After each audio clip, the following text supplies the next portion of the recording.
Hi, Cat Floss, bringing you another video to promote our 1688 Bill of Rights, which it's actually called the Will, the 1688 Will, and I call it that Jesus died and left us a will. And thousands of people were sent out 200 years ago. Thousands of white slaves from Germany, Protestant slaves, were sent out to England, Scotland, Northern Ireland, Canada, New Zealand, Australia. America broke off, but all the rest of them went to build the infrastructure of the land. And when we went out into those lands, we went out with a promise that we would always be protected under the 1688 Will and Mary. And what is the key covenant of the 1688 Will and Mary was that we would build the infrastructure, that not only would we build the commerce and the infrastructure of those countries, but that any bills that came into those countries would be on our shoulders. We would carry the defense of the country, and we would carry all the bills of the country. It would all be on our shoulders. And one of the rights that we brought with us was the 1688 Will, which was if any of their indigenous, so-called indigenous governments, or their indigenous tribes, or the governments that went into this transaction, made us any bills that were repugnant to our innate right, or a danger to us, that we would have the right to go to the court, and we would have the right to protest any such bill. Now, there's many laws to go with this, but I'm not talking about those today. But what I want to talk to you about today is the new Severe Weather Emergency Act. And if we go to Johnny Cash's song, in Johnny Cash's song, he says, wait until the trumpet sounds of don't come out until the trumpet sounds and until you've heard from me. And then after Gabriel comes, so we needed to hear from me. I did ascend to the Supreme Court with our 1688 Bill of Rights, and it did get into a Supreme Court ruling, and it was announced. Now, I didn't win the case, but it was announced in the Supreme Court ruling. After that, Gabriel came. And Gabriel, there's a big story about the angel of Gabriel, but I'm not doing that today.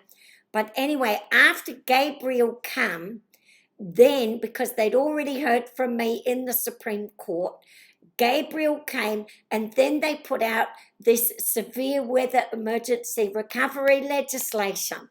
And in that recovery legislation, it's got some very key clauses. It says that the severe controls provides checks and balances on the process. These checks and balances are much more extensive than in any previous emergency recovery legislation, or in fact any legislation that's been passed in any of our countries in the last 30 years.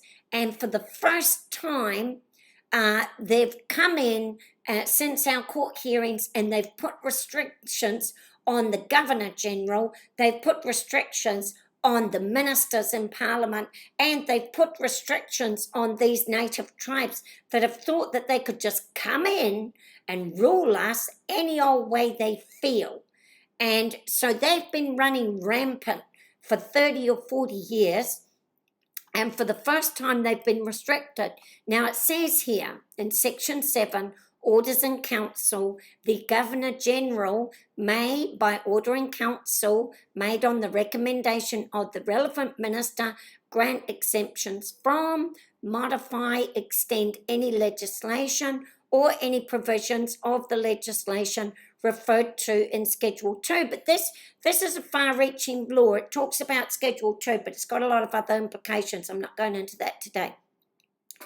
Now, key restrictions on the ministers. So it says here the Governor General can only make the recommendation, that can only make the modifications on the recommendation of the minister. Then it says here are the restrictions on the minister. The minister cannot make any orders that breach Section 11. And he can make orders that override the 1990 Bill of Rights as long as he is justified in doing it.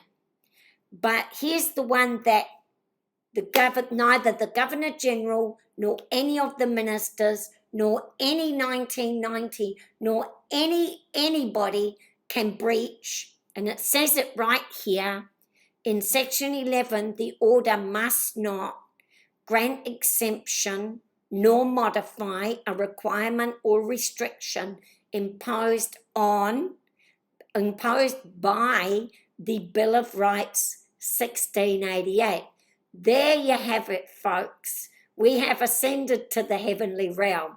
So we've achieved great things. We've done great things, my Maripian friends and I, and we've all achieved great things. Now then it goes on to say, all Maori entities, which whether there be an entity, any entity or any other body attached to them, or any incorporated body attached to them, or any unincorporated body attached to them, or anything comprising of or representing of a collective group who are members or a part of these Maori entities. We go down to the validity of any of those orders. They cannot.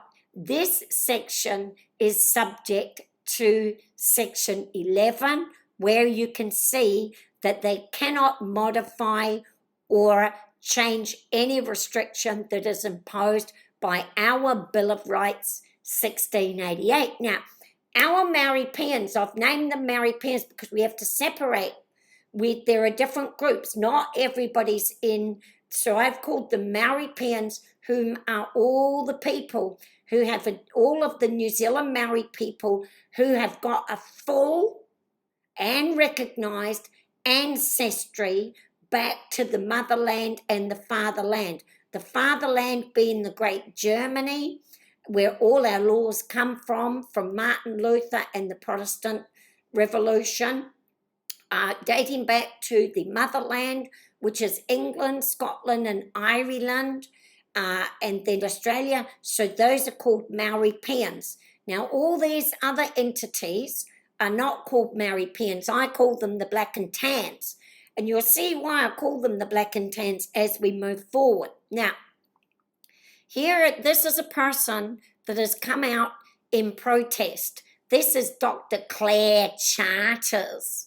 And I don't know who she is, but she's been working at the United Nations. She's a young person that knows very, very little of our Maripian history. She totally and absolutely ignores our Maripian history, our Anglo-Saxon history that dates back to Germany and hundreds of years that the Anglo-Saxons and the Maripians share together.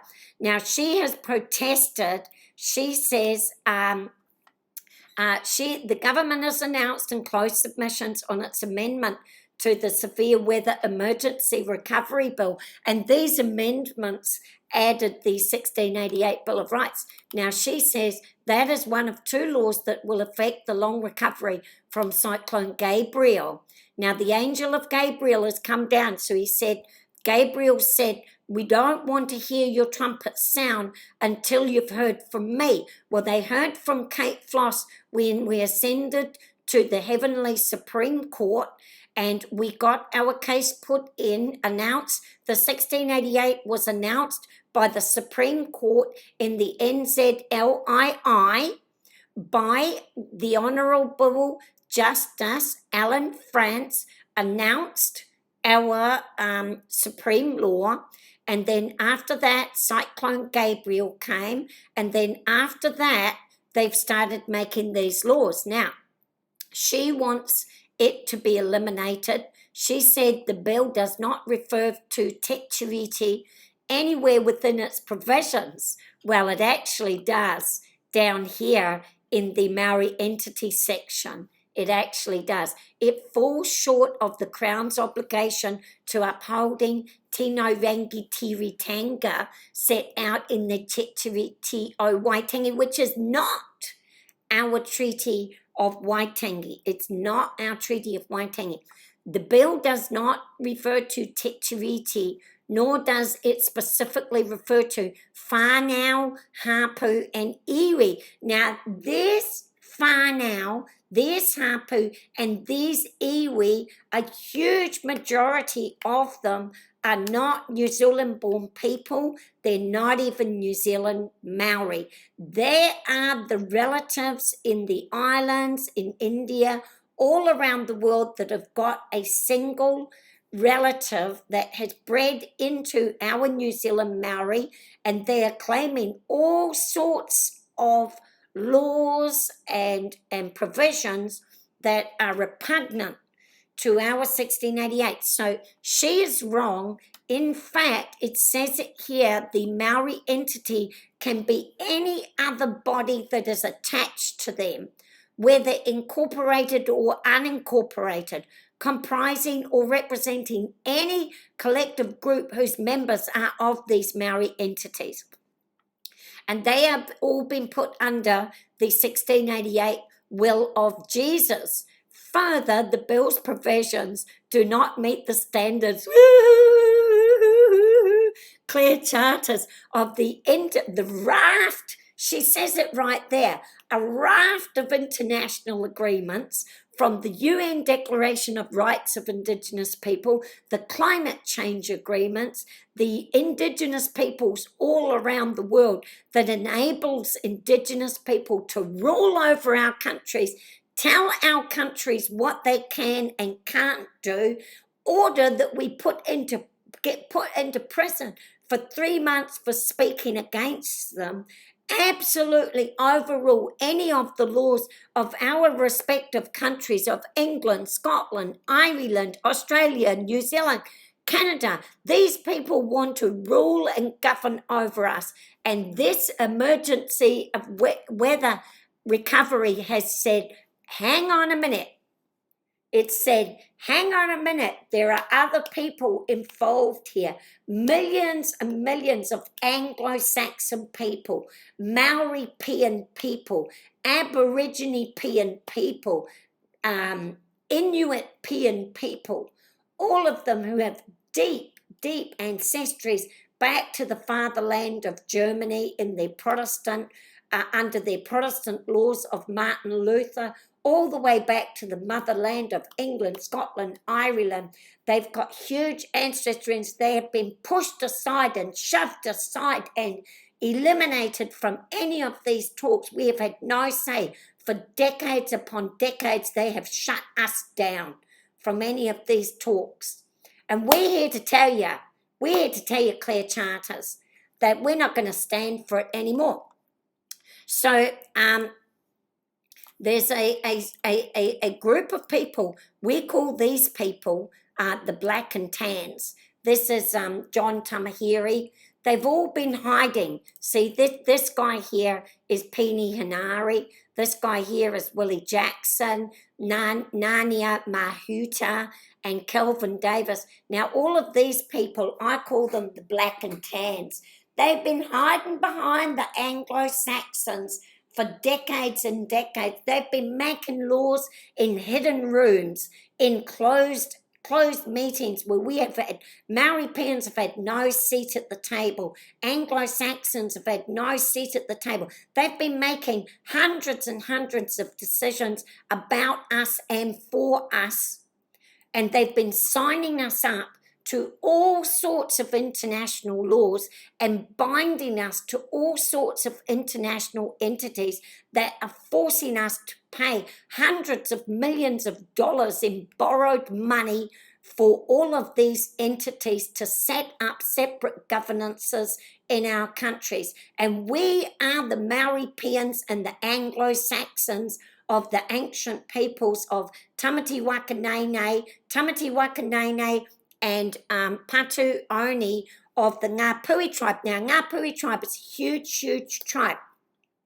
What happened was there were a couple of groups called the Te Raupara group, the Te Kuti group, and the Ratana group that were all religiously backed by various entities and various religious organisations. They were running around the country, scooping up Anglo-Saxon children, burning them alive, eating them in the hangi, selling white slaves next to the pigs at the market. They were moving Maori peons, all Maori peons, off their lands, and they were moving in, taking over those lands, and then selling those lands to Americans and all sorts of people. And Tamati Wakanene, Patu Oni, they stood up. See, I'm going to sing you a song in a minute. This is what they've always done, is these religious organisations, these missionaries have, and even over in England, what they did is they collected up a whole lot of black and tan people, and they've used them in their wars to eliminate Protestant Anglo-Saxons that have risen up against their doctrines that they want to force on us, such as boiling people alive. You know, they used to boil people alive for speaking against the church. They would dip them in the boiling water one time and then leave them out hanging in the street for half an hour. Then they would dip them a second time and leave them. It was a cruel, cruel death, and this came under the cruel and unusual punishments. The people didn't actually die. Then they would string them up again in the street and leave them hanging there for another 20 minutes or so, and then they would dip them for a third time. They would die on the third time after hanging in the street in the public for speaking against them. And this was why the king rose up with the 1688 Will and Mary and said, any of their laws, you as a people must have the right to go into the court and have those laws scrutinised in a court of law, and every single person must have that right. Now, they removed that right around about 1973. All of those rights were removed, and all of these black and tans that are rising up come from the Te Raupara tribes, the Te Kuti tribes, that all the tribes that were decapitating people, burning people alive, eating people from a thing called the hangi, where they cooked them in the underground ovens. All of those people are in our parliament as we speak under Kelvin Davis, and she comes from those tribes. And then here they are, you can see them. Here's our Pito William Co. He's a foreigner, a Samoan, who's been running our parliament for many years now. Here's Nania Mahutu sitting in the background. There's another one of those Samoan people who's not allegiant to New Zealand.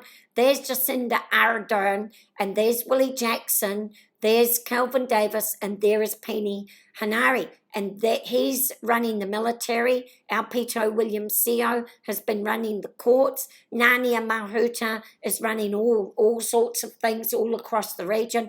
Willie Jackson is running the $60 billion empire of New Zealand stolen money, stolen tax money. He's running all of that. They're running the whole show. And they'd been hiding behind the Anglo-Saxons for decades. And what I announced to them was, come out, you black and tans, and come out and fight me like a man. Show me your faces. Show me your faces. So I've got a song to sing for you. I'll sing this song, and it's called Come Out, You Black and Tans. Now, the black and tans can change. So at that point of time, when Scotland and Ireland had been taken over by these religions, and England had been taken over by these religions, and the Protestant Germans came in to get them out of it, they didn't know it at the time. And all these missionaries and religious organisations rose up against the German Protestants, rose up against Queen Victoria. Now, Queen Victoria was fighting Scotland, Ireland. She was also over in New Zealand fighting together with Tamati Wakanene and Patu Oni, and she was also over in America fighting against them. There was a huge battle going on from 1837 to 1852 to get our subjects' right into play, all right? Now, the IRA never wanted to go, but eventually they capitulated. They did, because they also wanted to have these protections in the end. So it's this 1688 Will and Mary that they're after. It's this 1688 Will and Mary that they're trying to eliminate from our laws, and we've got to come out and fight them. So the lyrics of this song probably need to be rewritten a wee bit, but we'll use it for the time being. Okay, I'm going to sing a song for you. It's a great song. I had to slow it down because I couldn't sing it as fast as them. So come on, everybody, rise up for the weather act, and Gabriel, St. Gabriel. Here we go. I was born in a Dublin street where the loyal drums do beat, and the loving English fleet walked all over us. And every single night when me dad would come on tight, he'd invite the neighbors out with this chorus. Come out, ye BlcknTans, come out and fight me like a man. Show your wife how you won medals down in Flanders. Tell her how the IRA made you run like hell away from the green and lovely lanes of Killashandra. Come tell us how you slew them up Paris 2 by 2. Like the Zulus, they had knives and bows and arrows, got no guns. How bravely you faced one with your 16-pounder gun, and you frightened all the natives to the mare. Taralpara, you bastard! Come out and fight me like a man. Show your wife how you won medals down in Flanders. Tell her how the IRA made you run like hell away from the green and lovely lakes of Killashandra. Come and tell us how you slammed the brave man out and taught him well and truly persecuted. There are the stares and jeers that you proudly let us hear when our heroes of 16 were kicked to Ralparatakute. Come out, ye BlcknTans, come out and fight me like a man. How you down in Flanders. Tell us how the IRA made you run the hell away from the green and lovely lane. There was Tamati Wakanene made you run the hell away to Ralpara. Come out to Ralpara, Tamati Wakanene, Patu Ono. Rose up in 1840 and they cut the Taralpara. Cut till got it down and they said, no more. Stop now. We'll have one court. Come out. Oh, come out, you British Huns. Come out and fight without your guns. Show your wife how you won medals up in Derry. Ye murdered 16 men and you'll do the same again. So get out of here and take your bloody army. United Nations, get out, take your bloody army. Fight me like a man. Show your wife how you won medals down in Flanders. Tell her how the IRA made you run the hell away from the green and lovely lanes of New Zealand. Oh, come out, ye BlcknTans, come out and fight me like a man. Show me how medals down in Nelson. Tell her how made you run the hell away from the green and lovely lanes of Wairau. Wairau. Now, I just want to tell you that we'll finish up the meeting. I want to tell you about Te Raupara and another tribe in 1844, Tamati Wakanene and Patuoni, two chiefs, very high chiefs, paramount chiefs in New Zealand, and Queen Victoria stood together. They brought in the German settlers from Germany, Protestants. They brought them in and they set up the Supreme Court on their backs.